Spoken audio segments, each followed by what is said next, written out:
Hello friends, welcome to my channel. Before starting the video, please go ahead and hit the subscribe button and give this video a like up. Sally glances up to see Billy on the patio of crimson lights. She notes that he appears strained when he takes a coffee and sits down. He admits to having had a difficult day and inquires about her well-being. Sally says home doesn't feel like home anymore. He is sorry. Sally wonders if he is there to see Chelsea. Billy insists he is not. She wishes to take a break. Sally asks whether he will camp there in case she comes down. Billy acknowledges that not knowing is driving him nuts. Sally responds, "Because we know, don't we?" Billy thinks Chelsea will tell him when she's ready. She claims to be stressed out about Connor, who seems pretty good, but she's still spinning out. Sally says they both heard her talk about the guilt from that one night. Neither of them will come clean, which is leaving them with thoughts they don't want to have. Sally can't keep doing this. If Billy wants to wait, fine, but she's done. We deserve answers. Now. In the park, Kyle texts Claire to thank her for helping him house hunt. She texts him back that it was so much fun. Adam appears and snarks, "Great." Kyle smirks, "Nice to see you too."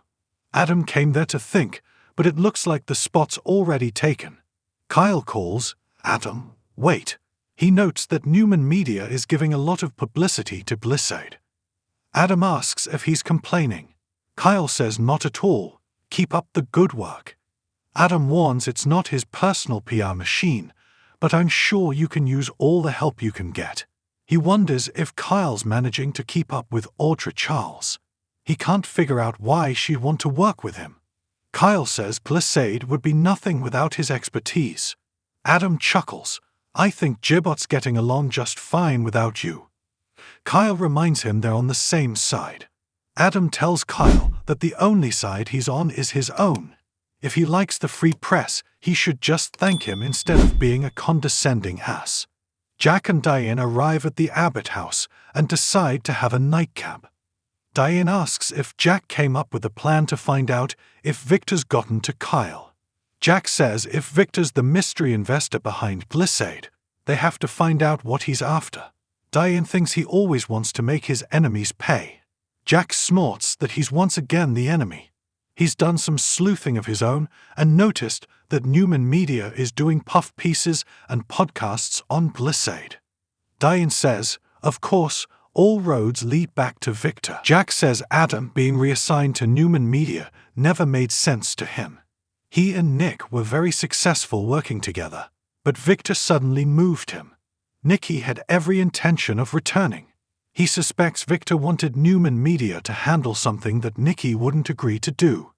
Diane guesses he tasked Adam with doing his dirty work. Jack calls Adam, who is still in the park with Kyle, and asks him to get together for a drink. In the park, Kyle asks Adam, "What was that about?" Adam says it was a personal matter. Kyle hopes Connor's okay. Summer filled him in. Adam says Connor's doing great.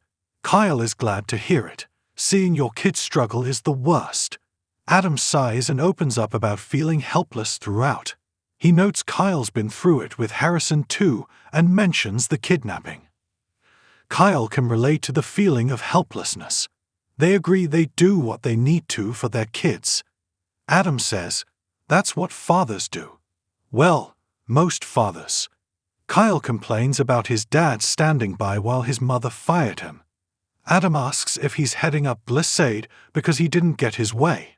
Kyle sneers, "At least I'm not so desperate for my father's approval that I cling to the fringes of a family who doesn't want me and wait for whatever scraps I'm thrown." Adam says he's earned his position. Kyle's only qualifications at Gibbot were his last name and his father's generosity. Kyle doesn't need Gibbot or his father anymore. It's very freeing not to give a damn. You should try it. He thanks Adam again for the free press. He knows Victor's doing it to knock Gibbot down a few notches. I'll take it. Adam's just doing his job as he sees fit. Kyle says, "Sure you are." Adam tells him, "Good luck to you, Kyle. You're going to need it." He tells him how lucky he is to have Jack for a father. Being a dad himself, You'd think he would recognize that. At the Abbott house, Jack tells Diane that he's not asking Adam to betray his father. He's just asking him for information. Diane warns that Victor would see either of those things as a betrayal. She warns Jack to be careful to not give Victor more reason to come after him or their family. Victor might have enlisted Adam in some plan against us.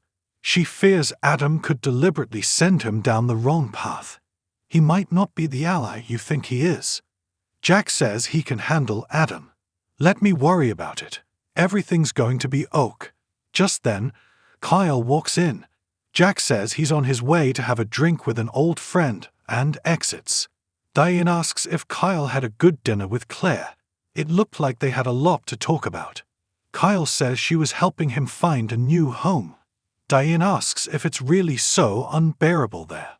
At Crimson Lights on the patio, Sally tells Billy they deserve some honesty. We both know the one answer that will explain all of this. Billy can't go there, yet as there's a chance they're off base.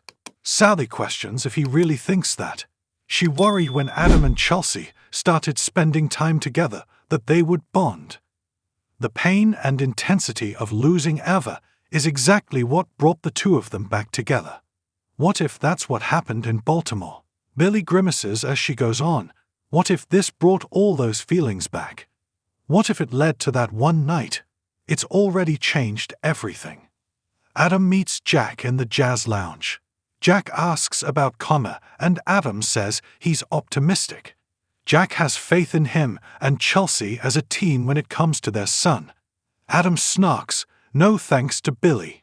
They sit and Jack tells Adam their friendship has always been important to him.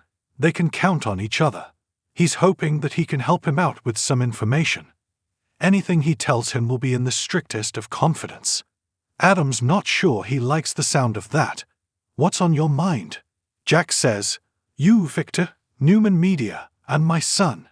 Kyle does not want to dispute with Diane, who wants to make things right. She inquires about how he and Summer get along. What has changed? Kyle claims they decided to prioritize Harrison and spare him the ugliness of a custody battle, like the one you dragged me through. Diane is relieved he is doing better than she did. She wants him to stay and tells him he's attempting to prove something he doesn't need to prove. Are you genuinely doubting our love? Thank you for watching this video. Please subscribe my Y&R Media to our channel and stay with us.